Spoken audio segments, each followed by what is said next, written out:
सुबह खैर, खुश आमदीद एक नए दिन और एक नई सुबह के साथ। जनाब, मैं हूँ आपकी होस्ट मुनीबा आसिफ और आप देख रहे हैं अपना पसंदीदा प्रोग्राम जागो लाहौर। में बिल्कुल ठीक ठाक हूँ। उम्मीद है कि आप सब लोग भी जहाँ कहीं होंगे ठीक ठाक होंगे और अपनी ज़िंदगी खुशगवार भी बना रहे होंगे। और हमारी ज़िंदगी को कामयाब और हसीन बनाने में घर के बड़ों का बहुत ही ज़्यादा अहम किरदार होता है। उनकी रहनुमाई और दुआएं हमारे लिए आसानियाँ पैदा करती हैं। वालिदैन सारी ज़िंदगी हमारे लिए मेहनत करते हैं कि अपनी औलाद को बेहतरीन सहूलियात मैसर कर सकें, उनको तालीम दिलवाएं और उनको अच्छा लाइफस्टाइल देने के लिए वालिदैन दिन रात एक कर देते हैं। लेकिन कुछ बदनसीब औलाद ऐसी भी होती हैं जो वालिदैन की कदर नहीं करती। उस उम्र में जब वालिदैन को उनकी सबसे ज़्यादा ज़रूरत होती है, वो ओल्ड एज होम्स या दारुल अमान उनको छोड़ाते हैं। पहले ये तस्वुर सिर्फ मगरबी ममालिक में पाया जाता था, लेकिन ये नासूर अब पाकिस्तान में भी तेज़ी से फैल रहा है। लाहौर में कई ओल्ड एज होम्स बन चुके हैं। बढ़ते अपने प्रोग्राम की तरफ और कुछ बात करते हैं सेहत के हवाले से। तो लाहौरियों के आजकल कोरोना वायरस के साथ साथ डेंगू वायरस के खतरे का भी सामना है और मौसम तब्दील होते ही डेंगू लार्वा की अफजाइश और डेंगू वायरस के फैलाव के खदशात जन्म ले रहे हैं और डेंगू वायरस के केसेस की तादाद में भी मुसलसल इजाफा देखने को मिल रहा है, जिसकी एक बड़ी वजह इंतजामिया की गफलत और लापरवाही है, जिसके बायस डेंगू वायरस से बचाव के लिए इकदाम बर वक्त नहीं किए जा सके। माहिरीन सेहत की जानिब से 15 से ज्यादा इलाकों को हॉटस्पॉट करार दिया गया है। मुजी डेंगू वायरस के फैलाव के खतरे के पेश नज़र आज पंजाब भर में डेंगू डे मनाया जा रहा है और इस हवाले से तमाम अजला के चीफ एग्जीक्यूटिव ऑफिसर्स को हिदायत भी जारी की गई हैं। तमाम अजला, तहसीलों और टाउन्स में डेंगू के हवाले से सेमिनार्स का इनेकाद भी किया जाएगा। डेंगू वायरस से बचाव के लिए क्या क्या इकदाम किए जा रहे हैं, इस पर बात करेंगे। हमारे साथ मौजूद हैं डॉक्टर शाहिद मक्सी साहब, हैं डायरेक्टर पंजाब डेंगू प्रोग्राम है। सर, मैं आपको खुश आमदीद कहती हूँ जागो लाहौर में। और उनके साथ उस्मान गनी हैं, डायरेक्टर हेल्थ एजुकेशन है। सर, मैं आपको भी खुश आमदीद कहती हूँ जागो लाहौर में। सर, सबसे पहले तो मैं आपसे स्टार्ट करूंगी कि आज मुहिम जो है डेंगू की, इंसदाद डेंगू मुहिम बड़ी ज़ोरों शोर से हमने देखा है कि जारी है। हमें इसके चीदा कुछ पॉइंट्स बता दें कि इसके हवाले से इसको रोकने के लिए आप लोग क्या क्या इकदाम कर रहे हैं और इस सीज़न में डेंगू के केसेस जो हैं वो ज़्यादा क्यों हो जाते हैं? जी, बिस्मिल्लाहिर्रहमानिर्रहीम। हमने गवर्नमेंट ऑफ पंजाब जो है अंडर द सुपरविजन और हमारे primary and secondary health department और सेकेंडरी स्पेशलाइज्ड हेल्थ केयर के ज़ेर एहतमाम हमारा सारा महकमा सेहत जो है, जैसे उन्होंने बड़े अच्छे तरीके से कोरोना का मुकाबला किया है अल्हम्दुलिल्लाह, इसी तरह हम डेंगू को भी ये नहीं है कि हम उसको सर उठाने देंगे, हम उसको सर नहीं उठाने देंगे। अच्छा। हमारी टीमें फील्ड में काम कर रही हैं, डेली सर्वेलेंस हो रही है, हॉट स्पॉट्स चेक कर रहे हैं और हम डेली मॉनिटर कर रहे हैं। हम डेली जो है उसको पूरे पंजाब की एक्टिविटी 6 बजे से पहले मॉनिटर करके हेल्थ डिपार्टमेंट को मैडम सेक्रेटरी साहिबा को रिपोर्ट करते हैं डेली कि जी आज इस जगह पे इतनी एक्टिविटी हुई, इतने हॉट स्पॉट्स चेक हुए, इतने पॉन्ड्स चेक हुए, इतने स्विमिंग पूल चेक हुए, इतने टायर शॉप चेक हुई, इतने हमें लार्वा मिले, इतने नहीं मिले, इतने कोई नया केस आया तो वो आया, नया केस आया तो उसका केस रिस्पांस हुआ। यानी हम डेली मॉनिटर कर रहे हैं, हमारा पूरा सेल है जो डेंगू को मॉनिटर कर रहा है। ये बाकी जो आप पूछ रही थी कि अच्छा ये अब इस मौसम में क्यों, तो ये वायरस के जो मॉस्किटो है उसकी ग्रोथ के लिए ये आगे कंड्यूसिव सीजन आ रहा है बारिशों का, और उसमें तो इसमें हम हेल्थ एजुकेशन के हवाले से भी हमने पहले भी हमने एक दिन मनाया है कि सारे लोग जो है वो अपनी हाउस कीपिंग कर लें, अपने दफ्तरों को साफ कर लें। इसी तरह हम लोगों को भी बड़ी अच्छे तरीके से आगाही मुहिम दे रहे हैं कि वो भी अपने घरों में खुद देखें। कोई भी जो है वो महकमा नहीं अकेला कर सकता जब तक अवाम और नास का एज ए होल उसमें शामिल ना हो। तो हमने अवाम और नास में आगाही शऊर पैदा करने के लिए बहुत कुछ कर रहे हैं। हम अपने सेमिनार्स भी करा रहे हैं, लीफलेट्स भी तकसीम कर रहे हैं, सोशल और इलेक्ट्रॉनिक मीडिया को भी इस्तेमाल कर रहे हैं। हमारी टीमें जो है वो घर घर जाके हर घर में जो है वो डेली 25 से 30 घर हमारी टीम ने करने होते हैं और वो प्लान के मुताबिक घर में जाके वो हाउस कीपिंग भी करती है, उनको एजुकेशन भी देती है, उनके जो उनकी छतों को भी चेक करती हैं, उनके फ्रिज भी, उनके एयर कूलर भी, उनकी सारी चीज़ें घर में चेक करके और लार्वा डिटेक्ट भी करती है और उनको हेल्थ एजुकेशन भी देती है। ठीक है उस्मान साहब, मैं आपसे पूछना चाहूँगी, आप डायरेक्टर हेल्थ हैं एजुकेशन के, तो सबसे पहले तो हमारी और जो हमारे देखने वाले हैं उनकी याद दहानी के लिए बता दें कि ये वायरस डेंगू वायरस होता क्या है, इसमें और मलेरिया में क्या फ़र्क है बुनियादी तौर पे जो वायरस और जो मलेरिया का पैरासाइट है इसमें काफ़ी सारा फ़र्क है। जो वायरस है वो बहुत ही सादा तरीन किस्म का जो ना, कि अल्लाह ताला ने जो बनाया हुआ है, बहुत ही छोटा तरीन जो जानदार है, और वो इस किस्म का जानदार है कि अगर वो किसी लिविंग चीज़ में जैसे इंसानी जिस्म में है तो वो ज़िंदा होता है, अगर बाहर हो तो वो मरा होता है। ठीक है। जबकि जो मलेरिया का जो जरासीम है वो पैरासाइट है। अच्छा। वो एक यकसलवी उसको हम जानवर कहते हैं। वो बुनियादी तौर पे जैसे ना कि अगर आप मैट्रिक की या मुख्तलिफ किताबों में पढ़ते हैं जैसे पैरामीशियम या प्लाज्मोडियम, इस किस्म की, इसका बेसिकली ये मच्छर में, वो भी मच्छर में होता है, ये भी मच्छर में होता है, मगर उसका और इसका जो है ना कि कह लें उसकी जो अंदरूनी मशीनरी है उसमें फ़र्क है। ये सादा तरीन किस्म का है वायरस जो है, इससे छोटा कोई और जानदार नहीं है। अच्छा। जबकि जो पैरासाइट है मलेरिया का, वो ज़रा एक कह लें कि एक सेल पे मुश्तमिल है, उसका पूरा एक अपना सिस्टम होता है, मशीनरी होती है। और जो मलेरिया का जो जरासीम है उसको किल करना रिलेटिवली मुश्किल होता है निस्बतन वायरस के। ठीक है। मगर ये है कि वायरस जो है इसकी बढ़ोतरी या इसकी ग्रोथ बहुत तेज़ी से होती है, और पैरासाइट जो है ना उसकी रिलेटिवली कम होती है। तो ये इनमें थोड़ा सा तो ये दोनों फ़र्क हैं, ये एक ही नहीं हो सकता। डेंगू अगर होता है तो उसको हम मैच नहीं कर सकते कि आपको मलेरिया हो गया है। डेंगू का फैलाव किस तरह फैलता है, मतलब क्या इकदाम हमें करने चाहिए, किस तरह इसको रोक सकते हैं? डेंगू का फैलाव बुनियादी तौर पे तो ये है जी कि मच्छर जो एक ख़ास किस्म का मच्छर जिसको हम एडीज मच्छर कहते हैं, धारीदार मच्छर है, उसको जो ना कि बड़ा मतलब ब्लैक एंड वाइट उसके ऊपर लाइंस होती हैं। हाँ जी। और ये डे बाइटर है, ज़्यादातर जो ना जी कि सुबह के टाइम या शाम के टाइम जो ना ज़्यादा एक्टिव होता है, मगर ये लाजमी नहीं है कि सुबह शाम, रात को भी काट सकता है, मगर ज़्यादातर आमतौर पे ये देखा गया कि यहाँ पे काटता है। ठीक है। और फिर उसके बाद ये है जी कि इसका जो है ना जी कि जब एक मरीज़ जो है जिसमें वायरस होता है, जो फीमेल मॉस्किटो है, जो मच्छर है, वो उसको काटती है पहले। ठीक है। वहाँ से जो जब वो अपना खून चूसती है तो उसके साथ ही वायरस उसके जिस्म में आ जाता है और उसके जिस्म में जाके वो ग्रो करता है। फिर उसके बाद वही वाली जो मच्छर है किसी और को जाके काटती है, किसी सेहतमंद इंसान को, तो फिर ये वाला वायरस उस इंसान तक चला जाता है और उस इंसान में जैसे ही दाखिल होता है वहाँ पे इसकी ग्रोथ शुरू हो जाती है और वो इंसान बीमार हो जाता है। अच्छा। ये इसका साइकिल है। तो इसको जो है बचाव के लिए डेफिनेटली हमें मच्छर के काटने से बचने की ज़रूरत है। इसके लिए वो कहते हैं जी कि fight the bite day and night, कि आप उसके काटने से बचें। और उससे बचने के इकदाम में सबसे पहले तो ये है भी कि आप मच्छर की जो ना तादाद जो है या उसकी परवरिश है उसको होने ही ना दें। सबसे पहली बात तो ये है कि उसको जो ना क्या हमें पता है जी कि माहिरीन ने बताया हुआ है जी कि ये बुनियादी तौर पे छोटे छोटे जो कंटेनर है घर में, जैसे कोई टूटे हुए खिलौने हैं या कोई ऐसा कोई खाली बोतल है या कोई ऐसी कोई चीज़ घर में आमतौर पर काट कबाड़ कह लें, शापर है भी, उसमें थोड़ा सा भी पानी है तो उसमें ये बीट करता है। और आमतौर पे थोड़ी सी अंधेरी जगह जो है वहाँ पे ज़्यादा करता है। जैसे वहाँ से ग्रो करता है तो फिर उसके बाद ये आगे बढ़ता जाता है। तो हमारी सबसे पहले तो यही ख्वाहिश है जी कि हमारा पहला मैसेज ये है भी कि आप अपने माहौल को इतना साफ़ रखें कि किसी जगह पे पानी खड़ा ही ना हो। ठीक है। और दूसरा फिर ये है कि अगर उससे बात बढ़ जाती है, बारिशें ज़्यादा हम नहीं कर पाए, तो फिर उसके बाद ये है कि दूसरी जो डॉक्टर साहब भी बात कर रहे थे, हम घरों में जाके सर्वेलेंस करते हैं, लार्वे को ढूंढते हैं। अगर किसी जगह पर लार्वा पैदा हो गया तो उसकी तलफी लाजमी है, फौरी तौर पे उसकी रिमूवल कर दें। उस पर जो है ना कि इंसेक्टिसाइड की अगर ज़रूरत है तो वो करें। और फिर उसके बाद बात करेंगे उस्मान साहब कि आगे इसको किस तरह तल्फ करना है और इकदाम क्या उठाए जा रहे हैं प्रोग्राम इनकी तरफ से। मकसी साहब, हमने देखा है कि जो डेंगू का जो स्टाफ था वो सारा हम लोगों ने शिफ्ट कर दिया है कोरोना की तरफ, क्योंकि कोरोना आ गया, डेंगू तब था नहीं। तो इस वजह से भी मेरे ख्याल से हम लोग गफलत के मुर्तकिब हो गए कि हमें साइड पर आए नहीं, तो इस तरह तो केसेस बढ़ जाएंगे। नहीं मैडम, ऐसी कोई गफलत नहीं की गई, बिल्कुल नहीं की गई। अलबत्ता जब क्योंकि जो डेंगू के वो वार्ड्स भी थे उनको भी कोरोना वार्ड बना दिया गया। वो देखिए ना, वो एक ग्लोबल इमरजेंसी थी, पूरी दुनिया इस क्राइसिस में है, पूरा हेल्थ सिस्टम जो है पूरी दुनिया का वो इसी में एग्जॉस्ट हो चुका है। हमारे भी जो हेल्थ सिस्टम है तो उसमें भी वो भी कोरोना को भी हैंडल करना वो भी बड़ा ज़रूरी था।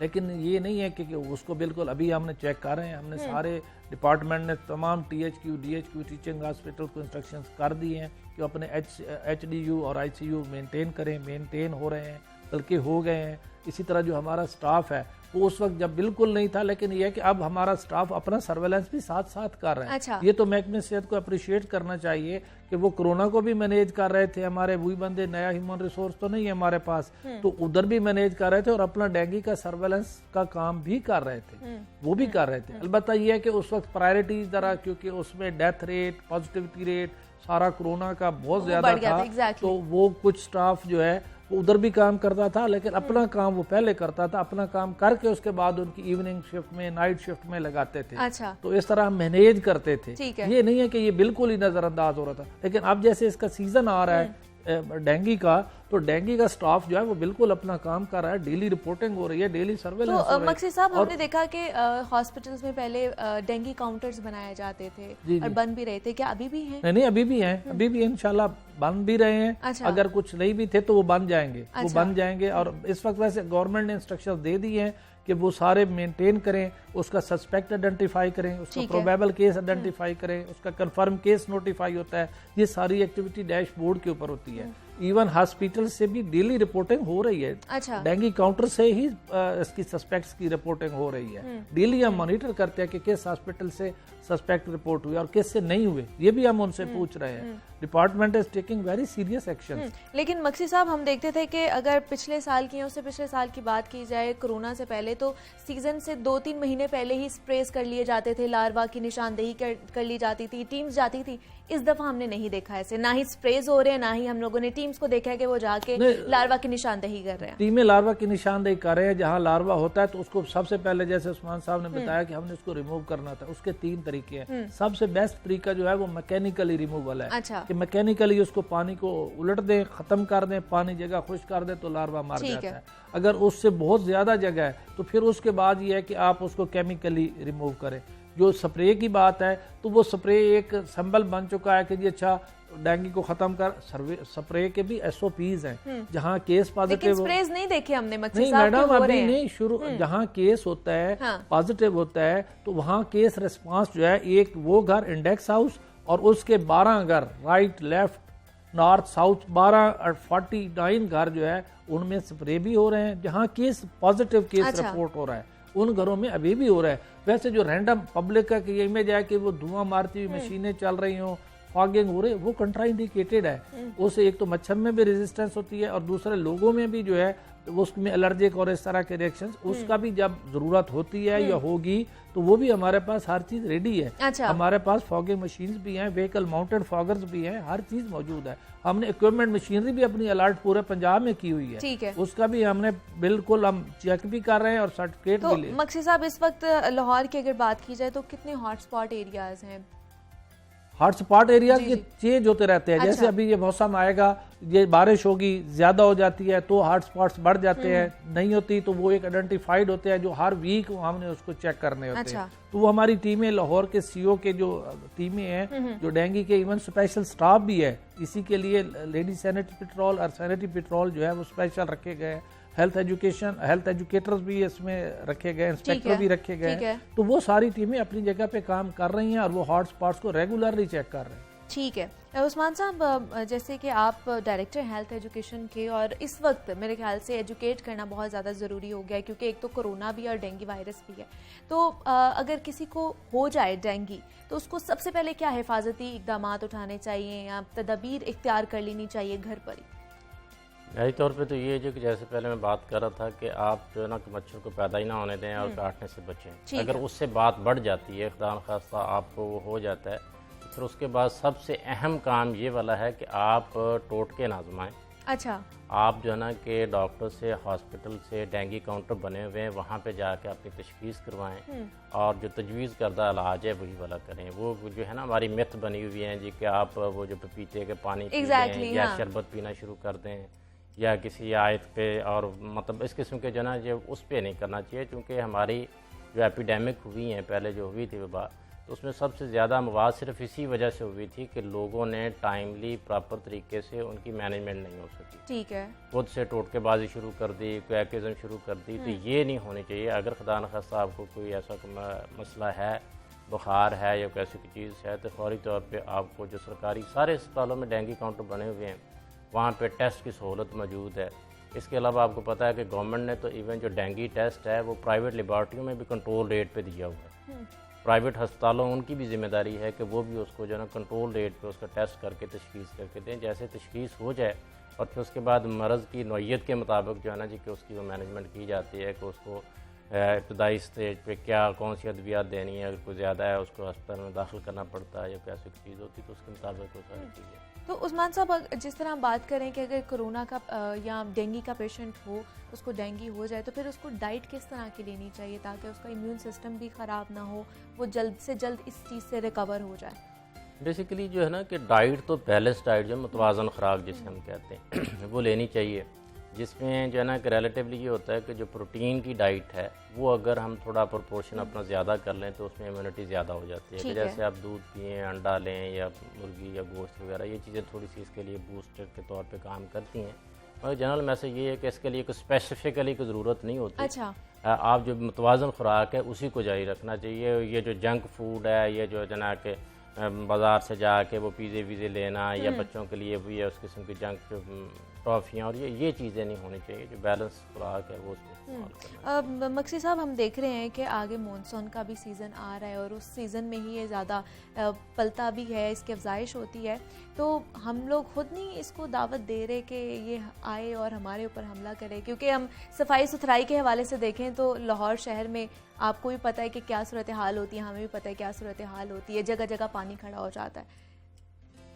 ये हम तो बिल्कुल दावत नहीं दे रहे हैं, बल्कि हम तो उसको इनकार कर रहे हैं। We are fighting against the bite of the dengue. हुकूमत भी अपने तौर पे बहुत अच्छा परफॉर्म कर रही है। ये जब तक खुद अवाम नास इसमें सफाई में भी कोई भी काम आप देख लें, जब तक एज ए होल मिनहसल कौम अवाम पूरी उसमें शामिल नहीं होती। अब हुकूमत हर घर से सफाई कर रही है, अपने तौर पे बेस्ट परफॉर्म कर रही है, लेकिन सफाई जो हर घर में, घर के अंदर तो हुकूमत ने नहीं करनी ना, ये तो अंदर घर के अंदर का मच्छर है, बाहर भी करनी है। साहब, आप कह रहे हैं कि हर अवामुन नास की एक जिम्मेदारी है, हुकूमत भी कर रही है, लेकिन प्री मॉनसून आ गया, मॉनसून आगे आने वाला है, लेकिन हम लोग स्प्रे तक तो हमने देखे मैडम, हमने स्प्रे जो मैंने आपको अर्ज पहले भी किया है कि वो ऐसा जैसे जो आपका इमेज बना हुआ है कि ये अच्छा धुएं हो रहे हो, फॉगर्स चल रहे हो, उसकी अभी जरूरत नहीं है। उसकी बाकायदा एडवाइजरी रिपोर्ट है। वो जब बहुत सारे अल्लाह रहम करे केसेस आते हैं, कोई एक एरिया आइडेंटिफाई हो जाता है जिसमें बहुत सारा लार्वा है, मच्छर है, तो फिर और सबसे बेस्ट तरीका जो है वो मच्छर को मारने का उसकी लार्वे की स्टेज के ऊपर है, बड़ा मच्छर। आपका क्या ख्याल है मक्सी साहब, कब तक हम ये डेंगू से छुटकारा पा सकते हैं? कितने साल हमें और इसके साथ चलना पड़ेगा? नहीं, ये जो है ना, आपको पता है कि इंसेक्ट्स जो है हम दुनिया में खत्म नहीं कर सकते, ये अब आ गया है। अच्छा। लेकिन हमने इसको कंट्रोल करना है, हमने इसको मिनिमाइज करना है। किसी भी जगह से, इवन हमारे जो दूसरे एंडेमिक कंट्रीज हैं, खत्म उधर भी नहीं हुआ, मतलब कुछ ना कुछ केसेस या वायरस अब आ जाता है, लेकिन हमने इसको बिल्कुल नील करना है। अच्छा। नील के बराबर लेके जाना है कि जी कोई केस ना हो। अगर अल्लाह राम करे कोई केस होता भी है तो हम उसको बहुत अच्छे तरीके से मैनेज कर लें। ये कोई ऐसी ये नहीं है कि भाई इसको मैनेज ना किया जा सके। अच्छा। इसकी दो फॉर्म होती हैं, एक ज़रा सीरियस होती है, वैसे आमतौर पे एक तो नॉर्मल बुखार है तो उसको मैनेज किया जा सकता है। ठीक है, बिल्कुल ऐसे ही है। हुकूमत तो अपने हिसाब से इकदाम कर ही रही है डेंगू लार्वा को जो है ना वो तल्फ करने के हवाले से, लेकिन आप लोगों की और हमारी भी ये जिम्मेदारी है कि हम अपना भी कुछ जो हिस्सा इसमें डालें और अपना माहौल जो है वो साफ़ सुथरा रखें। डॉक्टर शाहिद मक्सी साहब हमारे साथ मौजूद थे। सर, बहुत शुक्रिया आपका, और उस्मान गनी साहब आपका भी बहुत शुक्रिया कि आप यहाँ पर आए हैं। जनाब, अपनी अपनी जिम्मेदारी निभाइए, हुकूमत निभा रही है, हमें भी निभाना चाहिए। वक्त तो एक छोटी सी ब्रेक का मिलते हैं, इस ब्रेक के बाद।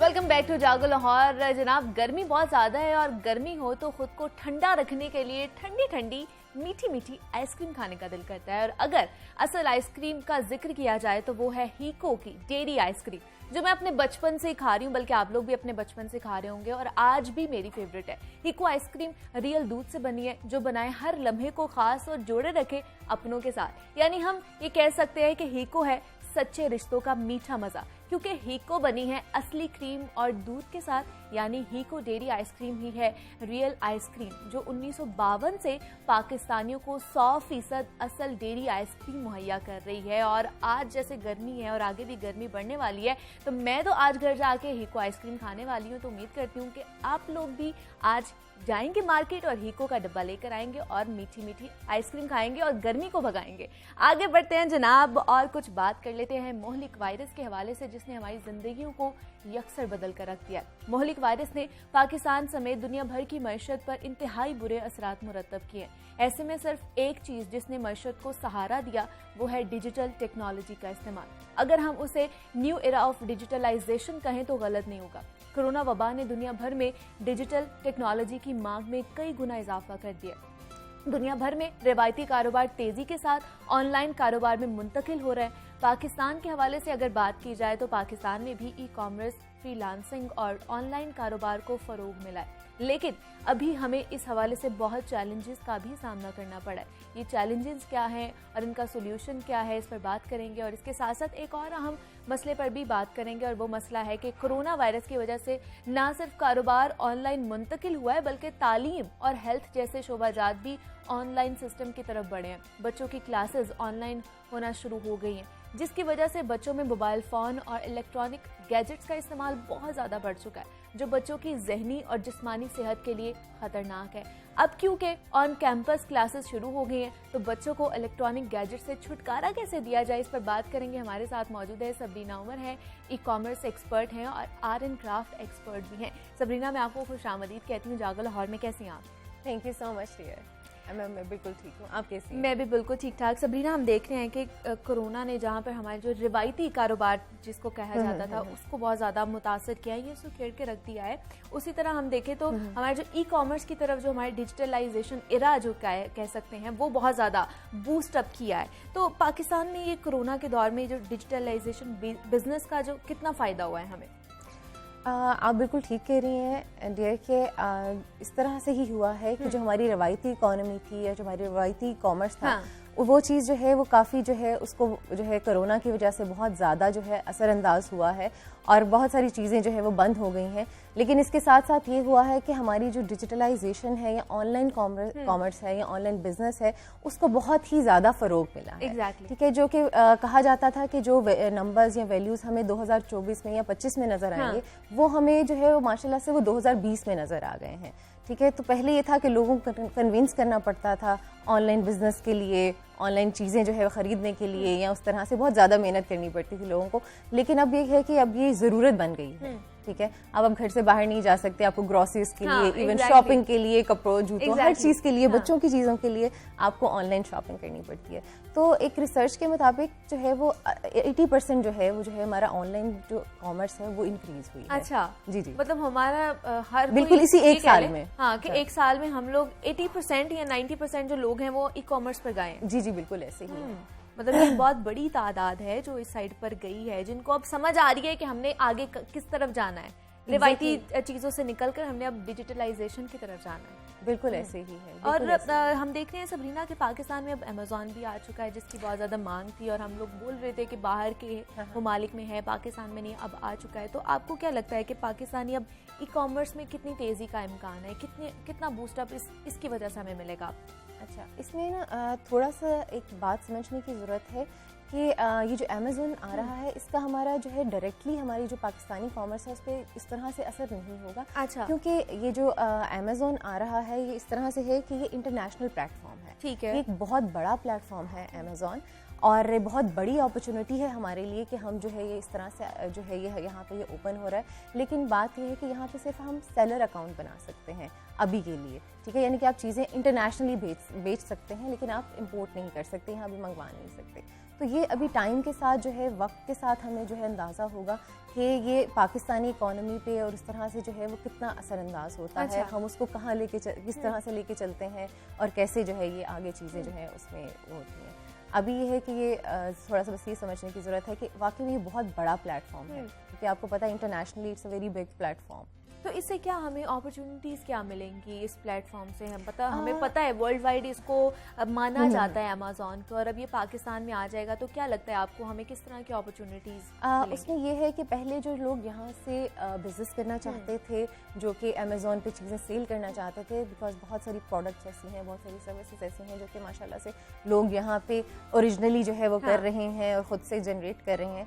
तो ये होता था कि पहले अगर आप कुछ चीज़ बेचना चाहते हैं अमेज़ोन पे, तो आप यहाँ से अकाउंट नहीं बना सकते थे, सेलर अकाउंट नहीं बनता था पाकिस्तान से, ठीक है। तो आपका कोई जो है रिश्तेदार या कोई फैमिली का बंदा या कोई फ्रेंड है जो इंटरनेशनली जो है वो बाहर रहता है या पाकिस्तान से बाहर रहता है, तो आप उसको कांटेक्ट करते थे, वो अपना जो है पेपॉल का या अपना अकाउंट और वहाँ पे कंपनी रजिस्टर कराता था, आप मतलब अपने नाम पे, हाँ। और आप उसके थ्रू बिजनेस करते थे। लेकिन अब ये है कि आप पाकिस्तान में होते हुए आप अपनी कंपनी जो है या अपना जो डायरेक्टली आप अपना स्टोर जो है वो डायरेक्टली आप अमेज़ोन पे खोल सकते हैं और आप डॉलर्स में कमा सकते हैं अगर आप जो है वो उस तरह से कमाना चाहते हैं। तो अब वो जो एक मीडियम है या थर्ड पार्टी कॉन्सेप्ट अब नहीं रहा। एग्जैक्टली। तो अगर आप डॉलर्स में कमाना चाहते हैं तो आप इंशाल्लाह ये मतलब ये बहुत ही अच्छा जो है स्टेप है अमेज़न का यहाँ पर आने इनडायरेक्टली आप कहेंगे कि हमारे जीडीपी पे भी जो है पाकिस्तान की जीडीपी पे भी असर पड़ेगा इंशाल्लाह। हम भी ये चाहते हैं। और दूसरा हम देख रहे हैं कि कोरोना की वजह से ऑनलाइन हर चीज़ हो गई है, बिजनेसेस, स्कूल,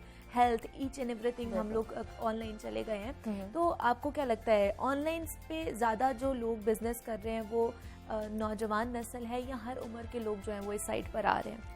अच्छा, ये बड़ी मज़े की बात है। आपको पता है कि हमारी तकरीबन 90% जो हमारी नौजवान नस्ल है वो तो आईटी एक्सपर्ट है। They know more about IT, क्योंकि आजकल के बच्चे भी हमारे आपने देखा है टैब्स और उस तरह से हैं, तो वो ऑलरेडी ही इस चीज़ से बहुत ज़्यादा कनेक्टेड हैं, they know about all these things. लेकिन कोरोना की वजह से और इस सारे की वजह से जो है बहुत सारे हमारे स्टोर्स जो थे, जो छोटे स्टोर्स थे, जो छोटे दुकानदार थे, वो भी जो है वो डिजिटलाइज हो गए हैं या ऑनलाइन आ गए हैं। तो अब आप देखेंगे कि ऐसे इलाके जो मतलब जहाँ पे मतलब जैसे बड़ी बड़ी मार्केट्स होती हैं जहाँ पे वो थोक और उसका काम होता है, तो वो चीज़ें बहुत बिल्कुल भी ऑनलाइन नहीं थी। अब आप जाके देखते हैं तो आप उनसे पूछते हैं तो वो वेयर हाउसेज जो हैं वो सारे वो भी ऑनलाइन हो चुके हैं। तो माशाल्लाह इस तरह से है कि अब हर कोई जो है हर एज का जो है वो इंसान जो है हर तो है जो है ये इस तरफ आ रहा है ऑनलाइन ई कॉमर्स की तरफ। तो ये बड़ा एक अच्छा स्टेप है। अच्छा, इनिशिएटिव भी मेरे ख्याल से हमने लिया है। दूसरा ई कॉमर्स को तो बूस्ट मिला है और जहाँ पे कोरोना आया वहाँ पर लोगों ने घर में रहना शुरू कर दिया। घर में आर्ट एंड क्राफ्ट का बहुत ज्यादा रुझान बढ़ता जा रहा था। हमने सबरीना देखा कि मतलब उनमें वो जो एक छुपी हुई स्किल्स थी ना वो बाहर निकलना शुरू हो गई थी बच्चों के साथ, उनको सिखाना और ईच एंड एवरीथिंग। तो हमें उस बारे में भी बताइएगा। और मैं देख रही हूँ कि आपने कुछ बनाया भी हुआ है, तो हमें इस हवाले से भी बताइए कि आर्ट एंड क्राफ्ट हमारी लाइफ में कितना इंपॉर्टेंट रोल प्ले करता है। आर्ट एंड क्राफ्ट भी हमारी लाइफ में बहुत ही ज़्यादा जो है वो इम्पॉर्टेंट रोल प्ले करता है, क्योंकि अगर आर्ट क्राफ्ट ना होता तो हम यहाँ ना होते। एग्जैक्टली। तो हर चीज़ जो है शोबिज़ से भी और हर चीज़ से जो है ये चीज़ें जुड़ी हुई हैं और उस तरह से ये रिलेटेड है और बच्चों के लिए बहुत इम्पॉर्टेंट है। ठीक है, बच्चों के लिए बच्चों को आर्ट एंड क्राफ्ट सिखाना, उनको कोई नई चीज़ बनाना बड़ा इम्पॉर्टेंट है। आपने देखा होगा कि बच्चे कोई नई चीज़ बनाते हैं तो हमेशा आपके पास आते हैं, ठीक है, तो उसका मकसद क्या होता है कि उनको बहुत अच्छा लगता है कि जब वो कोई चीज़ अपनी प्रेजेंट करते हैं, एक सेंस ऑफ अचीवमेंट आती है जो कि कॉन्फिडेंस जो है वो उसको बूस्ट करती है और उस तरह से सारी चीज़ें लेके चलती है। तो एक these are step by step जो है मतलब ये प्रोसीजर है या प्रोसेस है जिसको हम उस तरह से लेके चल सकते हैं। तो सबरीना, स्कूल्स खुल गए और आपको पता है कि कितना मेरे ख्याल से 1 साल बच्चे घर पर रहे हैं और घर से ही हर चीज़ उन्होंने की है। अब वापस गए हैं तो उनका वैसे दिल नहीं लग रहा और उसके हवाले से आपने उनका दिल लगाने के लिए किट बनाई है और ये मैं देख भी रही हूँ कि ये किट है। तो इसके बारे में बताइए, इसके अंदर क्या है, क्या सोचकर आपने बनाया है, इसके पीछे का विजन क्या था? इसका विजन इस तरह से है कि मुझे एजुकेशन, आई एम एजुकेशनिस्ट, तो मुझे एजुकेशन के साथ तकरीबन 14 साल हो चुके हैं। अच्छा। और ये सारा कुछ करते हुए और I have started with the home schooling concept. ठीक है, मैंने अपनी बच्ची को होम स्कूल किया और दूसरे बच्चे के साथ जो है मैंने स्कूल ज्वाइन किया। अच्छा। और वो सारी अपनी एक्सपर्टीज़ को शामिल करके और सारा कुछ जो है मतलब आईटी, अच्छा basically I am engineer bio education. अच्छा। जी, बायो एजुकेशन में जो है इंजीनियर हूँ। तो वो आईटी की एक्सपर्टीज़ और वो 13-14 साल का जो एजुकेशन का जो सारा एक्सपीरियंस था, वो जब कोरोना आया तो उसमें मैंने देखा कि अब हम इसको डिजिटाइज कैसे करें। ठीक है, क्योंकि उससे पहले मैं समर कैंप्स करा रही थी, मैं वुमेन वर्कशॉप्स करा रही थी, लेकिन कोरोना की वजह से वो सब कुछ बंद हो गया। एग्जैक्टली। ठीक है, आपको पता है, और हर चीज़ जो है वो मतलब उसको एक कह लें कि लॉकडाउन लग गया, बंद हो गई। तो I want to do something for the kids, कि मैं बच्चों के लिए कुछ करना चाहती थी, कुछ इस तरह से कि मतलब वो घर पे भी उस तरह से ना मतलब बोर ना हो, कुछ ना कुछ सीखें।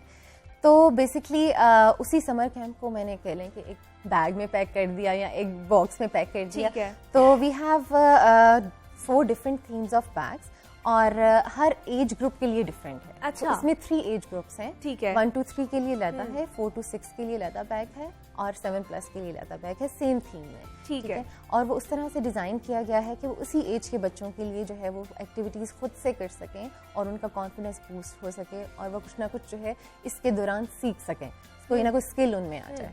लेकिन दूसरा हमने सबरीना देखा है कि बच्चे आजकल गैजेट्स के बहुत ज्यादा शौकीन हैं। वो पढ़ाई की तरफ उनका इतना रुझान नहीं होता जितना वो गैजेट्स है।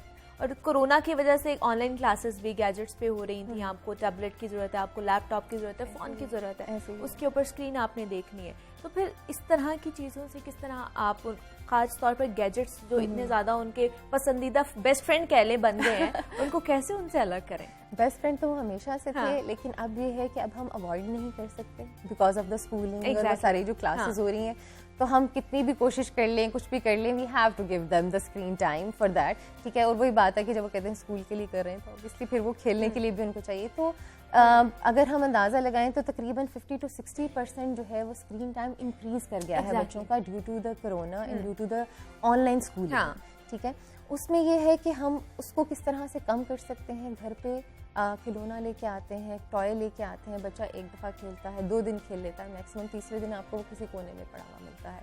ठीक है। उसमें वो इतनी जो है वो ग्रिप नहीं होती कि वो बच्चे को जो है वो इस तरह से इंगेज कर सके और उसको इन्वॉल्व कर सके अपने साथ। लेकिन इन्हीं चीज़ों से आप ज़रा आर्ट एंड क्राफ्ट की जब चीज़ें होती हैं तो चीज़ें तो सेम होती हैं। हाँ। ठीक है। लेकिन उनसे आप बहुत सारी चीज़ें बना सकते हैं, बहुत सारी डिफरेंट आइडियाज़ क्रिएट कर सकते हैं। ठीक है। तो इसमें जो है वो प्रॉपर जो है हैंड ट्यूटोरियल्स हैं साथ साथ, और उसके अंदर वोकैबुलरी मेंशन है, कॉन्सेप्ट्स मेंशन है कि पेरेंट्स जो हैं या मदर्स जो हैं जो घर पे रहते हुए बच्चे को इसी एक एक्टिविटी से बहुत सारी डिफरेंट चीज़ें सिखा सकती हैं, डिफरेंट चीज़ें बनाना सिखा सकती हैं, वोकैबुलरी सिखा सकती हैं, डिफरेंट कॉन्सेप्ट सिखा सकती हैं। तो ये चीज़ जो है वो तो सबरीना हम चाहते हैं कि आपके बॉक्स के अंदर क्या है हमें आप दिखाइए और थोड़ा सा एक्सप्लेन भी करिए कि ये क्या क्या चीज़ें हैं और किस तरह हो सकती हैं। जी जी बिल्कुल, मैं आपको बताऊंगी। अच्छा, इस तरह से है कि हर बैग में 3 डिफरेंट एक्टिविटीज़ हैं। हर थीम के लिहाज से 3 एक्टिविटीज़ हैं। उसके साथ ये है कि सारे स्टेशनरी मटेरियल्स उसके अंदर होते हैं। उसके साथ हैंड ट्यूटोरियल है जिसके अंदर प्रॉपर जो है वो लिखा हुआ है प्रोसीजर के किस तरह से आपने करना है। उसके साथ हमारा जो है फेसबुक पेज भी है और ग्रुप भी है जहाँ पे जो है इनकी वीडियोस भी जो है अपलोडेड हैं कि आप बच्चा जो है वो खुद देख के बना सकता है। तो वो थोड़ा सा पेरेंट्स का भी और मदर्स का भी हो जाता है कि हर वक्त या फुल टाइम नहीं देना पड़ेगा। क्योंकि मदर्स को भी घर पे रहते हुए और ऑब्वियसली पेरेंट्स के साथ वो फादर्स के साथ और बच्चों के साथ उनको भी टाइम नहीं मिलता उस तरह से कि वो प्रॉपर वो करा सकें। तो इधर थोड़ी सी चीज़ें तो बनी हुई हैं और कुछ हम बना भी सकते हैं। ज़रूर, श्योर। ठीक है। ये क्या बनाएंगे हम? ये हमारा बैग है स्टेम एक्टिविटी से। ठीक है। अच्छा, ये इसका कार्ड है? जी जी, ये इसका कार्ड है। ठीक है। ठीक है। और इसके ऊपर सारा कुछ लिखा हुआ है? एक्टिविटीज जी, इस पे सारा कुछ नाम लिखा हुआ है। You have to can make a catapult और मेज। ठीक है, वो बना सकते हैं आप। और ये इसमें पूरा उसका प्रोसीजर लिखा हुआ है, किस तरह मटेरियल्स हैं, उसके लर्निंग बेनिफिट्स हैं। जी जी बिल्कुल। वोकैबुलरी है कि आप साथ साथ वोकैबुलरी क्या सिखा सकते हैं बच्चे को, कॉन्सेप्ट्स क्या आएंगे इसमें, इसको आपने करना क्या है, और आप एक्सप्लोर मोड में कि आप और इससे ज़्यादा क्या कर सकते हैं इन्हीं चीज़ों से या इन्हीं से, मतलब क्या गेम्स क्या कर सकते हैं और इस तरह से है। तो बच्चे मतलब उनको इस पैक में हर चीज़ मिल जाएगी, उनको कहीं और जाने की ज़रूरत नहीं पड़ेगी। मतलब अगर वो कोई चीज़ लेकर आते हैं तो फिर उस चीज़ को बनाने के लिए बाहर जाना पड़ता है, स्टेशनरी लेने, कोई और चीज़ें लेने। जी जी। इस बैग में उनको हर चीज़ मिलेगी। हर चीज़ मिलेगी। हाँ। उसमें ये है कि हम मेरे आई हैव 2 किड्स। ठीक है। माशाल्लाह अब वो बड़े हो गए हैं, एक 10 साल का है, एक 10 साल की है, एक 7 साल के हैं। अच्छा। लेकिन मुझे शुरू से ही एक्टिविटीज़ करने का बहुत शौक था। आप जब होम स्कूलिंग करते हैं बच्चे की तो आपको बहुत ज़्यादा जो है एक्टिविटीज़ और इन्वॉल्व होना पड़ता है फुली 100%। तो जब मैं स्टेशनरीज़ पे जाती थी या मैं बाहर सर्च करती थी, I could not find any activity bag. अच्छा। ठीक है। एक्टिविटी बैग नहीं मिलते थे तो मैं स्टेशनरी खरीद के और फिर मैं ऑनलाइन देख के और मैं कुछ एक्टिविटीज उसको करवाती थी कि हम किस तरह से कर सकते हैं। ठीक है। ये अभी क्या बना रही हैं? ये हम बना रहे हैं जी कैटापल्ट। ठीक है। कैटापल्ट होता है वो, आपने देखिए वो पुराने ज़माने में वो जो ऐसे थ्रो करने के लिए होता था। हाँ हाँ। वो हम बनाएंगे। मतलब आपको जो कॉन्सेप्ट आया वो इधर से आया कि आप जब मार्केट जाती थी आपको कोई भी चीज़ मतलब अलग अलग से लेनी पड़ती थी, एक ही जगह आपको नहीं वो मिलती थी। और दूसरा ये है कि उसमें अभी अगर हम बात करें तो हमें अभी बताने की ज़रूरत है अपने हमारे माशरे में कि एक्टिविटीज़ की और स्किल्स की कितनी इम्पोर्टेंस है इंसान की लाइफ में। हम रेगुलर एजुकेशन या वो एजुकेशन तो देते रहते हैं बच्चे को, बट द थिंग इज जो कि इम्पोर्टेंट है वो स्किल ज़रूर सिखाना है, जो कि पहले कहा जाता था कि स्किल ज़रूर सिखाएं बच्चों को, ठीक है, कोई ना कोई ऐसी चीज़ के मतलब वो जिंदगी में उनका सहारा बन सके, ठीक है। आजकल हम डिप्रेस हो जाते हैं बिला मतलब हम लोग की कोई ना कोई बात होती है क्योंकि हमारी ज़िंदगी में कुछ करने को नहीं है, हम कुछ एक्सप्लोर नहीं कर पा रहे हो, तो ये चीज़ें जो है वो उस तरह से जो है वो करी होती हैं। ठीक है, साथ साथ I will just put it here so that I can see and I can make as मतलब आप उससे कार्ड से देखकर आप बना सकते हैं कि किस तरह आपको क्या क्या चीज़ें चाहिए, किस तरह आपने उसको रखना है, बना सकते हैं। और सबरीना भी हमें बनाना सिखा रही हैं, तो बहुत से पेरेंट्स हमें देख भी रहे होंगे सबरीना, और वो भी देख रहे होंगे कि क्या बना रही हैं सबरीना, और साथ साथ हमें बताती भी जाएं कि आप यूज़ क्या क्या कर रही हैं और किस तरह। जी बिल्कुल, ये पॉप्सिकल स्टिक्स हैं, ठीक है, जो कि सिंपली जो है वो मिल जाती हैं या उस तरह से होती हैं, ठीक है। इससे हमने रबर बैंड लगा दिया, ठीक है, इस तरह से one we have to put it inside, okay, और उसके ऊपर हम ये जो दूसरी वाली स्पून है, चम्मच है प्लास्टिक का, उसको हम लगाएंगे। ओके, बच्चों के लिए आपको ये भी बहुत देखना पड़ता है कि वो कितना सेफ है, हाँ, तो वो कितना सेफ है, कोई कटिंग वाली चीज़ ना हो या इस तरह का या कट ना लग जाए उनके हाथों पे। और ये ज़्यादा सेफली इसलिए होता है कि एक तो पेरेंट्स को फिर साथ बैठना पड़ता है, फिर वो बड़े वो होते हैं कि यार फिर हमें साथ बैठ के काम करना है बच्चों के साथ, हम उनको अकेला नहीं छोड़ सकते। जी, तो उसमें ये है कि ये बड़ी प्रोफेशनली डिज़ाइन है। बाकी ये है कि जो चीज़ें डिज़ाइन होती है उसमें आपको बिल्कुल फिर देखना पड़ता है, इसमें जो सिजर्स भी हैं वो भी सेफ्टी सिजर्स होंगे कि बच्चे को चोट नहीं लग जाए। अच्छा, कुछ ऐसा ना हो कि मतलब वो जो है तो सबरीना ये जो पैक्स हैं, ये जो आपने बैग्स बनाए, ये अफोर्डेबल हैं, हर कोई अफोर्ड कर सकता है इसको? जी ये बिल्कुल अफोर्डेबल हैं। अगर आप उस तरह से देखना चाहते हैं कि जब हम टॉयज़ ख़रीद के देते हैं, अगर आप बेनिफिट्स पे जाते हैं और उस तरह से, तो ये बिल्कुल अफोर्डेबल है। ठीक है, बच्चों के लिए उस तरह से। ठीक है जी, ये देखेंगे कि आपका जो है वो बन जाता है कैटापल्ट एंड, ठीक है, मेज, ठीक है। इससे आप थ्रो कर सकते हैं, ठीक है, बॉल ये हमारा बन गया। ये अभी हम थ्रो नहीं कर सकते, लेकिन बच्चे इसको इससे थ्रो कर सकते हैं और इससे प्ले कर सकते हैं। ठीक है, और ये बड़ी मजे की गेम है। अब ये देखिए जरा सी सारा बनाया हुआ है, ये भी इसी के अंदर ही। जी, ये मैं सॉक्स वाला कुछ देख रही हूँ, ये सॉक्स, ये सॉक पपेट है। अच्छा, it is a sock puppet, ठीक है। You can make a puppet with a sock, ठीक है। और ये देखिए बड़ी मजे की एक्टिविटी है, बच्चा खुद ही क्रिएट करेगा उसी बैग में। जी, ये भी इसी बैग में ही है। और एक बैग में 3 डिफरेंट एक्टिविटीज है, ताकि बच्चा बोर भी ना हो ना, वरना बच्चे जो है अगर आप एक ही एक्टिविटी खरीद के देते हैं वो थोड़ी देर खेलेगा, उसके बाद वो बोर हो जाता है। तो ये वाली किस कैटेगरी में आ रहा है? 1 2 3 ये हमारा 7+ में है। अच्छा, 7+ में आ रहा है, 7+ में है। और इसमें यह है कि बच्चे सिर्फ पपेट मेकिंग है और इसमें डिफरेंट कैरेक्टर्स बना सकते हैं और इसी डिफरेंट कैरेक्टर से फिर वो स्टोरी टेलिंग कर सकते हैं। तो it's a on going process कि आप उसको किस तरह से जो है वो स्टेप बाय स्टेप आके लेके जा सकते हैं। ठीक है जी, कोरोना और डिजिटल बिजनेस के बारे में हम बात कर रहे थे कि किस तरह ई कॉमर्स को बूस्ट मिला है। दूसरा आर्ट एंड क्राफ्ट की कोरोना में बहुत ज़्यादा अहमियत को हमने देखा है कि उजागर हुई है और लोग बहुत ज़्यादा इस साइट पर गए हैं। सबरीना उमर हमारे साथ मौजूद थी। सबरीना, बहुत शुक्रिया आपका कि आप यहाँ पर आई और हमें ये इन बारे में और इनकी टिप्स छोटी छोटी देकर जा रही हैं। और आपसे भी अगर ये दरख्वास्त अगर आपको पसंद आया है तो आप सबरीना से रब्ता कर सकते हैं और इन एक्टिविटीज़ में अपने बच्चों को और ज़्यादा इंटरेस्टेड उनकी एक्टिविटीज़ बना सकते हैं थ्रू दिस पैक। यहाँ वक्त तो एक छोटी सी ब्रेक मिलते हैं इस ब्रेक के बाद।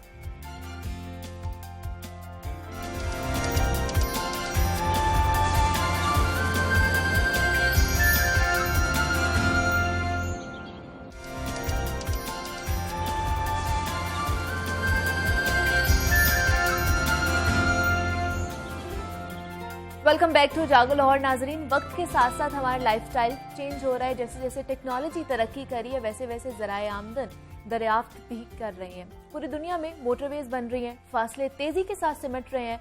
पाकिस्तान में भी मोटरवेज का नेटवर्क तेज़ी के साथ फैल रहा है।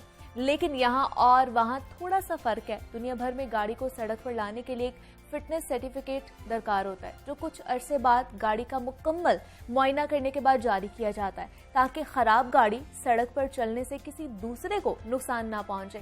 लेकिन पाकिस्तान में इस बात का ख्याल कम ही रखा जाता है। कई ऐसी गाड़ियां भी नजर आती हैं जिनको देखकर लगता है कि उनके पुर्जे अभी अलग होकर सड़क पर बिखर जाएंगे। हस्ता खाली के बावजूद ये गाड़ियां सड़कों और मोटरवेज पर हमें दौड़ती हुई नजर आती हैं। ये नाकिस गाड़ियां दौरान सफर हजारों हादसात का अहम सबब भी बन रही हैं। अवाम की जानो माल की हिफाजत के पेश नज़र मोटरवे पुलिस ने कौमी शाहराहों पर बगैर फिटनेस सर्टिफिकेट मुसाफिर गाड़ियों पर पाबंदी लगा दी है। मोटरवे पुलिस ने फिटनेस सर्टिफिकेट गाड़ियों की फ्रंट स्क्रीन पर चस्पा करना लाजमी करार दिया है। इस हवाले से मजीद क्या क्या इकदाम किए जा रहे हैं, इस पर बात करेंगे। हमारे साथ मौजूद हैं समेरा फराज हैं, चीफ पेट्रोलिंग ऑफिसर हैं मोटरवे की। समेरा, मैं आपको खुश आमदीद कहती हूँ जागो लाहौर में। और उनके साथ सीनियर पेट्रोल ऑफिसर हैं अहमद हैदर रिजवी साहब। सर, मैं आपको भी खुश आमदीद कहती हूँ। कैसे हैं आप? थैंक यू वेरी मच, बहुत शुक्रिया आपका। सबसे पहले तो समीरा, मुझे आप बताइएगा कि आपने जो मोटरवे ने नया इकदाम उठाया है कि सर्टिफिकेट लाजमी होना है ट्रांसपोर्ट का, तो जिसके बगैर मोटरवे पे आप नहीं चढ़ सकते, तो आप लोगों ने पाबंदी क्यों लगाई है? क्या इसके पीछे विजन था? ट्रांसपोर्टर्स तो ऑलरेडी इस पर बहुत ज़्यादा एतराज़ कर रहे हैं। इसके पीछे मुनीबा सिर्फ और सिर्फ एक रीज़न ये है कि जब हम एक्सीडेंट्स की रेशो की बात करते हैं तो एक्सीडेंट्स में जो गाड़ियाँ जिनका ज़्यादा शामिल होती हैं वो बड़ी गाड़ी होती है। या बस का ड्राइवर गलती पे होता है या ट्रक का ड्राइवर गलती पे होता है रोड पे। और अगर ड्राइवर गलती पे नहीं है, उसकी गाड़ी में कोई मैकेनिकल फॉल्ट है, तो उस फॉल्ट की वजह से वो रोड पे ना सिर्फ अपने लिए ख़तरे का सबब बनता है, बल्कि जितने और कम्यूटर्स, जितने और रोड यूजर्स ट्रैवल कर रहे होते हैं उनके लिए भी ख़तरे का बायस बनता है। इसमें सारी चीज़ें शामिल होती हैं। फिटनेस में आपके टायर्स शामिल होते हैं, आपका इंजन शामिल होता है, आपकी गाड़ी की बॉडी शामिल होती है। जैसे आपने अभी कहा ना कि पुर्जे अलग हो जाते हैं, ऐसी गाड़ियाँ होती हैं। तो इसमें गाड़ी की फिटनेस सर्टिफिकेट लगवाने का मकसद ये है कि वो कंसर्न जब मुतल्लिका अथॉरिटी के पास जाएंगे और प्रॉपर SOP प्रॉपर प्रोसीजर के साथ अपना सर्टिफिकेट लेके लगाएंगे तो उनकी गाड़ी यकीनन फिट होगी। उसका फ़ायदा भी ट्रांसपोर्टर्स को ही होगा। हाँ, बिल्कुल ऐसे ही है। अहमद साहब, मुझे आप बताइएगा कि मतलब ट्रांसपोर्टर्स ऑलरेडी बहुत ज़्यादा एतराज़ कर रहे हैं कि हम लोग जब मोटरवे पर जाते हैं तो हमारे बहुत ज़्यादा चलान होते हैं मोटरवे पर जाकर, तो इसमें कितनी सदाकत है? किस वजह से उनके ज़्यादा चलान वहाँ पर होते हैं? देखिए, चालान जब गलती करेंगे तो चालान हो। एग्जैक्टली। ये मोटरवे पुलिस का कॉन्सेप्ट ही यही है कि हम बिला वजह किसी को कभी भी नहीं रोकते। आपने देखा है कि और सड़कों पे रोक रोक के चेक किया जाता है। हमारे यहाँ ऐसा कोई कॉन्सेप्ट नहीं है। हाँ, हमारे यहाँ रात को रोका जाता है ड्राइवर्स को, ये देखने के लिए कि कहीं वो सो तो नहीं रहे। अच्छा। उनको मुंह धुलवाए जाते हैं। ये सब कुछ होता है, उनको तंग नहीं किया जाता कभी। और ये सब इसलिए किया जाता है कि अवाम के फायदे के लिए। पब्लिक, एक गाड़ी में 45 लोग बैठे हुए हैं और अगर हम ये सब कुछ नहीं करेंगे, ये हिफाजती इक़दाम हैं, अगर ये नहीं लेंगे तो फिर वही होगा कि हादसात की शरह बढ़ती जाएगी। बिल्कुल ऐसे ही है। हादसात को आहिस्ता आहिस्ता जितना हम कम से कम उस पे मकाम पे ले आए, वो हमारी कामयाबी है। बिल्कुल। और ये हमारी ही कामयाबी नहीं है बल्कि पूरे पाकिस्तान की कामयाबी है कि जिस तरह अगर रोड्स हमारी सेफ हो जाए तो रोड सेफ्टी की तरफ ये राह निकलती। बिल्कुल ऐसे ही है। तो अब क्यों इस तरफ आए हैं? हम तो बहुत पहले, हमें इस साइड पे नहीं आ जाना चाहिए था। नहीं, बिल्कुल। देखिए, आहिस्ता आहिस्ता कंप्यूटराइजेशन हो रही है, सर्टिफिकेशन हो रही है, अब और बहुत सी सारी चीज़ें चल रही हैं हमारे साथ। जिस मिसाल के तौर पे हम तमाम गाड़ियों को रजिस्टर कर रहे हैं कि जब वो ट्रैकिंग रिकॉर्ड उनका हमारे पास आ जाता है, जैसे ही वो मोटरवे ज्वाइन करती हैं, ठीक है, हम अलर्ट हो जाते हैं। ठीक है। अगर कोई ऐसी गाड़ी है जिसने कभी पहले वायलेशन की है और वो दोबारा चढ़ रही है तो हम उसको बैक एंड पे देख रहे होते हैं। देखिए, it is just tip of an iceberg जो आपको अभी आप ये बता रही हैं। इसके अलावा और बहुत कुछ है जिससे हम PSVs को मॉनिटर कर रहे हैं। अच्छा। और उस सारे काम का मकसद यही है कि हम महफूज तरीन अपनी शाहराहें बना सकें। बिल्कुल ऐसे ही है। और समीरा, जिस तरह आपने बताया कि जब तक उनके पास सर्टिफिकेट नहीं होगा, फिटनेस सर्टिफिकेट, वो मोटरवे पर नहीं चढ़ सकते, लेकिन हम पाकिस्तानी हैं, उनके पास और भी बहुत से ऑल्टरनेट्स होते हैं, तो वो अगर उनके पास नहीं है तो वो मोटरवे यूज़ नहीं करेंगे, वो कोई और सड़क यूज़ कर लेंगे। मुनीबा, इसका जवाब सिर्फ और सिर्फ ये है कि लोग खुद इस चीज़ को फोकियत देते हैं कि वो मोटरवे के ऊपर गाड़ी के साथ ट्रैवल करें, फैमिली के साथ या हाँ, अपनी बड़ी गाड़ी, exactly. उसकी वजह ये कि उनको पता है कि वहाँ पे हर्डल्स नहीं, हाँ, वहाँ पे रुकावटें नहीं है, वहाँ पे ट्रैफिक का बहाव उतना ज़्यादा नहीं जितना। और हमारा डिपार्टमेंट है मुनीबा national highways and motorway police. हमारी जुरिस्डिक्शन जो है वो कौमी शाहरात पे भी है और मोटरवेज पे भी है। तो ये चीज़ अगर एक सेक्टर या एक जोन में ऑपरेशनल होती है तो ये पक्की बात है कि वो सब पूरे नेटवर्क पे जाएगी। और इसका इफेक्ट भी तभी आएगा जब हम ये यूनिफॉर्मिटी के साथ इम्प्लीमेंट करेंगे और ट्रांसपोर्टर्स हमें सपोर्ट करेंगे। बिल्कुल बिल्कुल। ये अगर हम एक बिजनेस पॉइंट ऑफ व्यू से देखें, अगर मैं ट्रांसपोर्टर हूँ और मेरी गाड़ी फिट है, मैंने उसमें इन्वेस्ट किया हुआ है, तो मेरा डेफिसिट कम होगा। ठीक है। तो हम इस तरह से क्यों नहीं सोचते? और हम तो लोगों की हिफाजत के लिए कर रहे हैं जो कर रहे हैं। बिल्कुल। एक बस में 40 से 45 लोग होते हैं, यानी 40 से 45 कुंबे। एग्जैक्टली। तो और इसी तरह एक ट्रक या बस की जो हिटिंग की इंटेंसिटी होती है, जब जितनी शिद्दत से वो टकराती है उसका नुकसान भी उतना ज़्यादा होता है। आप एक छोटी सी मिसाल ले लीजिए, ड्राइवर सो रहा है, ड्राइवर के सोने की वजह से वो 45 से 50 लोग खतरे में पड़ गए। और ये एक कुदरती अमल है, नींद आती है, आप रुक जाएं। अब हमारी M3 के ऊपर, हम लाहौर से अब्दुल हकीम की तरफ जब गाड़ी जा रही होती है तो चूंकि वहाँ ट्रैफिक का बहाव ज़्यादा नहीं है, लोग आप जिसे कह लें कि लंबा ड्रैग्ड सफ़र होता है, ऑटोमेटिकली थोड़ी सी बनने में गनूदगी, तो हम रोकते हैं बसों को। ठीक है। हमारे नाइट शिफ्ट के ऑफिसर्स उनको आहिस्ता आहिस्ता रोकते हैं, सलाम दुआ करते हैं, उनको पानी पिलाते हैं, पानी दे के उनसे मुंह धुलवाते हैं, च्युइंगम्स देते हैं उनसे ताकि वो जागते रहें। अच्छा। तो हमारी कोशिश सिर्फ मकसद एक है कि हमारी शाहरात, हमारी मोटरवेज लोगों के लिए महफूज हो जाएं और जो लोग सफ़र कर रहे हैं, रात का सफ़र कर रहे हैं या दिन का सफ़र कर रहे हैं, वो उनके लिए आसान बन जाए। अहमद साहब, अगर फिटनेस सर्टिफिकेट नहीं होगा तो उनके खिलाफ फिर क्या इकदाम उठाए जाएंगे, जुर्माने किए जाएंगे या क्या होगा? देखिए, मोटरवे पुलिस के पास मुख्तलिफ इख्तियारात हैं ऐसे, और उनको हम बुरुए कार लाते हुए उनके खिलाफ कार्रवाई करते हैं। उनमें सबसे अहम, सबसे बुनियादी जो है वो ये है कि हम उसको ट्रैक से उतरवा देते हैं। ठीक है।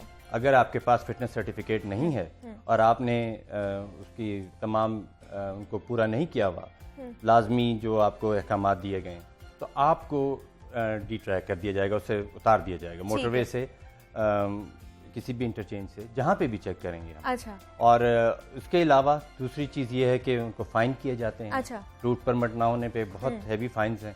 और इसी तरह ये सारी चीज़ें जो हैं, ये सब चीज़ें इसीलिए की जा रही हैं कि एक लाइन में लेके आए हम। ट्रांसपोर्ट अगर लाइन में आ गई, डिसिप्लिन में आ गई, देखिए बड़ी बसें कोई गलत काम करती है तो पूरी ट्रैफिक देख रही होती है कि ये देखें ये बस वाला क्या करता जा रहा है, बिल्कुल उसके बारे में, और वो फिर एक रोल मॉडल बन जाता है लोगों के लिए कि यार देखो जब ये ऐसा हो रहा है यहाँ पे कोई इसको अटेंड नहीं किया जा रहा।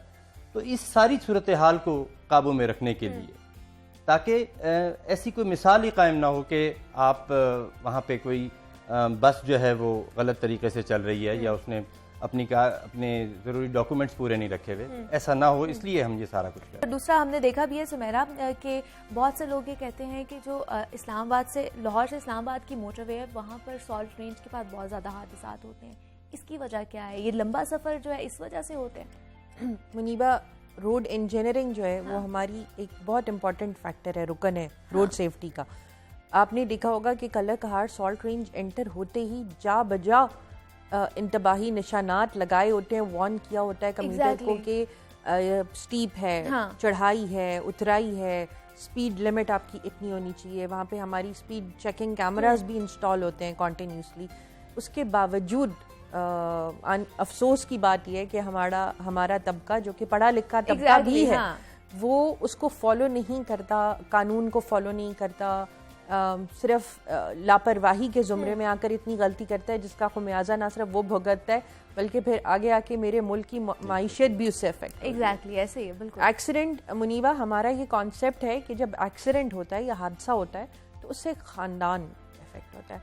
आप ये सुनकर हैरान होंगी कि पाकिस्तान उन चंद ममालिक में से एक है जहाँ पे रोड सेफ्टी या रोड के हादसात जो हैं वो इस वक्त उनकी शरह सुनामी और कोविड में हलाक होने वाले लोगों से ज़्यादा है। एग्जैक्टली, बिल्कुल ऐसे। और मैंने जिस तरह पहले भी रिक्वेस्ट की कि ये एक इदारा यानी मोटरवे पुलिस अकेला नहीं अचीव कर सकता जब तक हमारे लोग, हमारे इदारे, हमारा ट्रांसपोर्टर तबका, हमारा मीडिया, हमारा लॉयर तबका, हमारा पढ़ा लिखा तबका हमारे साथ नहीं देगा, हम इस टारगेट को अचीव नहीं कर सकते।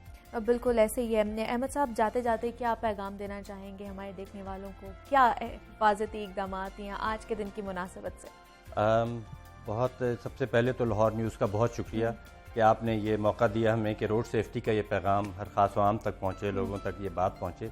ये भी सदका है आप। और इससे सबसे बड़ी बात यह है कि लोगों में एक शऊर बेदार हो रहा है रोड के बारे में कि अच्छा, दूसरा ये आपने जैसे अर्ज़ किया, जैसे फरमाया आपने कि रोड के बारे में क्या क्या इस वक्त आप पैगाम क्या देंगे। तो सबसे अहम बात यह है कि आप रोल मॉडल, माँ बाप, पेरेंट्स जो हैं वो बेहतरीन रोल मॉडल बने। वो काम हम नहीं कर सकते रोड पे जो काम माँ बाप करते हैं। बिल्कुल ऐसे माँ बाप का करके दिखाएं, बेहतरीन रोल मॉडल बन के दिखाएं। अगर कुछ गलती उनसे हो जाती है रोड पे तो उसको एडमिट करें बच्चों के सामने। इस तरह देखिए, good habits are also infectious as bad ones. तो अच्छी आदत भी इसी तरह फैलती हैं। आप तो अगर इसको करेंगे तो बिल्कुल ऐसे ही है। घर से ही अपने बच्चों को डिसिप्लिन और रोल मॉडल बनकर दिखाएं कि वो किस तरह बाहर जाके एक अच्छे शहरी बन सकते हैं और अपनी जिम्मेदारी अच्छे तरीके से निभा सकते हैं। हमारे साथ मौजूद थी समीरा फराज हैं, चीफ पेट्रोलिंग ऑफिसर हैं। समीरा, बहुत शुक्रिया आपका कि आपने हमें वक्त दिया और आप यहाँ पर आई हैं। अहमद हैदर जैदी साहब हमारे साथ मौजूद थे, सीनियर चीफ पेट्रोलिंग। सर, आपका भी बहुत शुक्रिया कि आप यहाँ पर आए हैं। जनाब, मुझे आपने इजाज़त देनी है। कल आपसे दोबारा मुलाकात होगी। अपना बहुत सारा आपने ख्याल रखना है। अल्लाह हाफ़िज़।